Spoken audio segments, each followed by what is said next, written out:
Ce soir, je vous donne une checklist. Vous savez que vous êtes spirituellement accompli si toutes ces choses fonctionnent dans votre vie. Et je vous demande maintenant d'être vraiment honnête avec vous-même.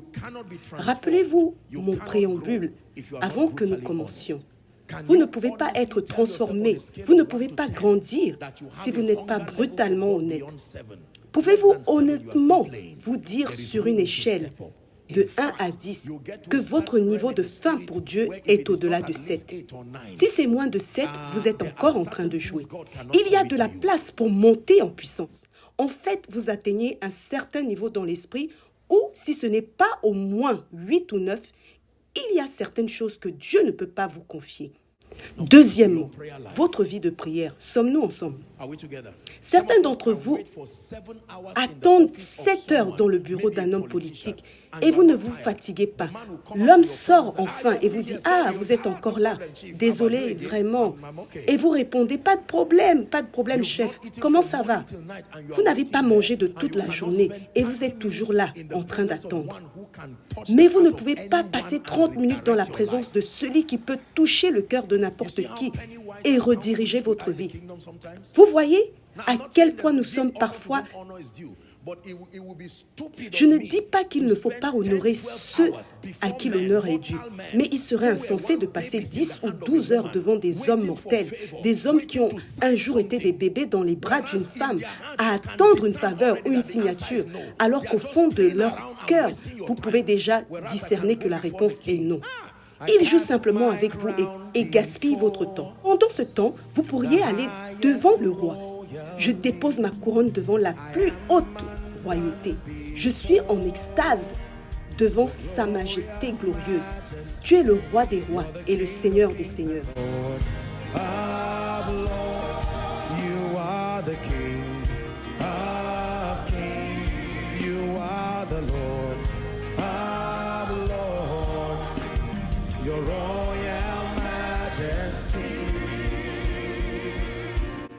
La plupart d'entre vous ne savez pas ce que Dieu peut faire.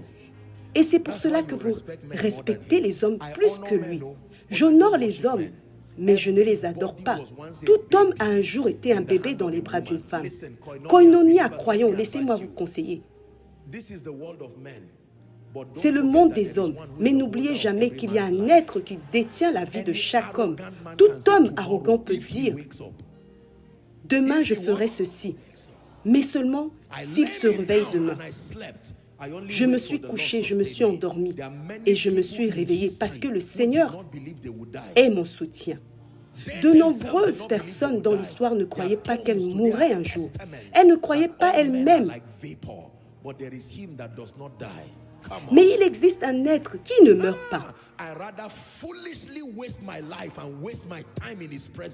Je préfère follement gaspiller ma vie et mon temps dans sa présence plutôt que de me promener dans le monde des hommes qui n'ont pas le pouvoir de m'aider. Ensuite, la personne vous dit « Eh bien, j'attendais aussi la faveur de quelqu'un d'autre. Et si elle me donne, alors je vous donnerai. » Non.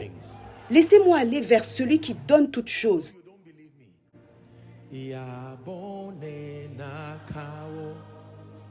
Sujada nena kawo sarkin salama sarkin aljanna yabo nena kawo sujada nena kawo sarkin salama.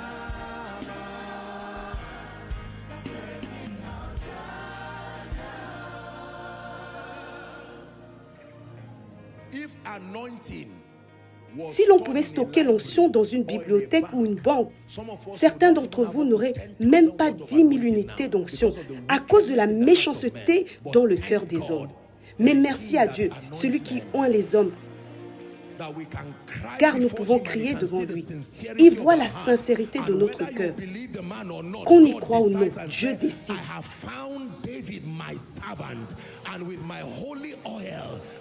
J'ai trouvé David, mon serviteur, et avec mon huile sainte, je l'ai oint. Quand Dieu bénit, cela ne peut pas être annulé. Cela ne peut pas être renversé.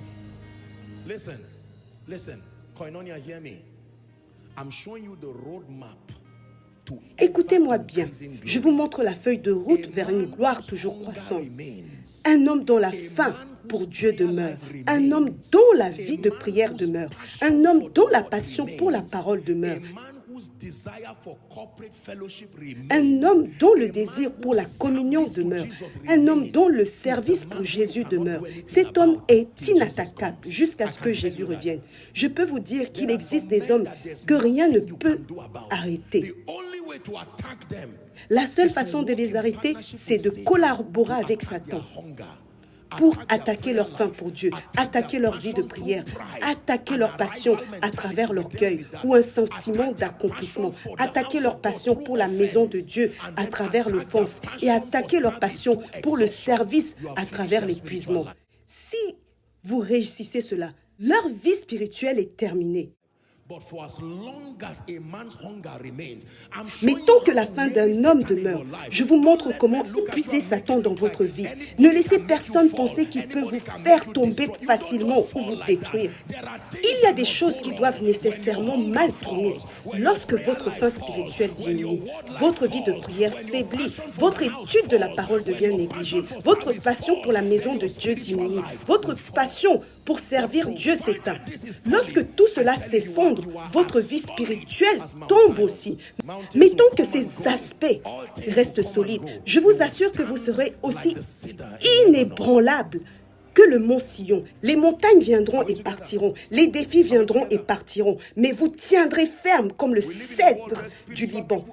Nous vivons dans un monde où les personnes spirituelles sont intimidées par cette idée de chute.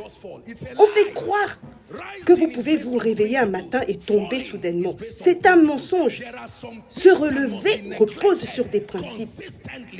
Tomber repose aussi sur des principes. Il y a des choses qui doivent être négligées de manière constante, en dehors des limites de la miséricorde de Dieu, pour que vous tombiez.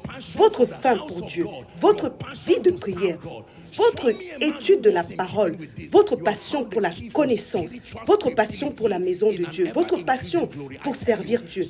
Montrez-moi un homme qui marche en alignement avec ses principes. Et vous allez trouver la clé de la stabilité spirituelle et d'une gloire toujours croissante. Je vous assure que les tempêtes viendront, mais elles passeront. Vous serez toujours debout. Quiconque attend votre chute perdra son temps et gâchera sa destinée pour rien. Détournez votre esprit de la peur de tomber ou de la destruction. Concentrez-vous sur votre faim pour Dieu. Si quelque chose ne va pas avec votre faim, partez en retraite si votre vie de prière est affectée. Même maintenant, partez en retraite si votre étude de la parole ou votre appétit global pour la connaissance spirituelle faiblissent. Partez en retraite. Si à cause d'une offense, vous n'avez plus envie de venir dans la maison de Dieu, c'est une attaque. Peu importe la raison ou sa légitimité, si quelque chose affecte votre service à Dieu, vous êtes en danger.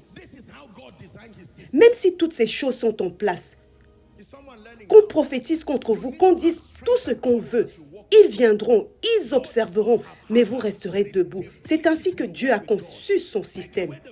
Vous devez avoir de la force ou du courage dans votre marche avec Dieu. Dieu n'agit pas au hasard. Il y a une stabilité dans votre relation avec Dieu. Enlevez la peur dans votre marche avec Dieu. Vous savez combien de personnes ont prophétisé des choses sur certains d'entre nous lorsque nous avons commencé? Vous savez combien de paroles prophétiques ont circulé? Ils ne tiendront pas. Quel non-sens! Nous parlons du Dieu du ciel. Tant que vous suivez les principes, il n'y a rien que Satan puisse faire.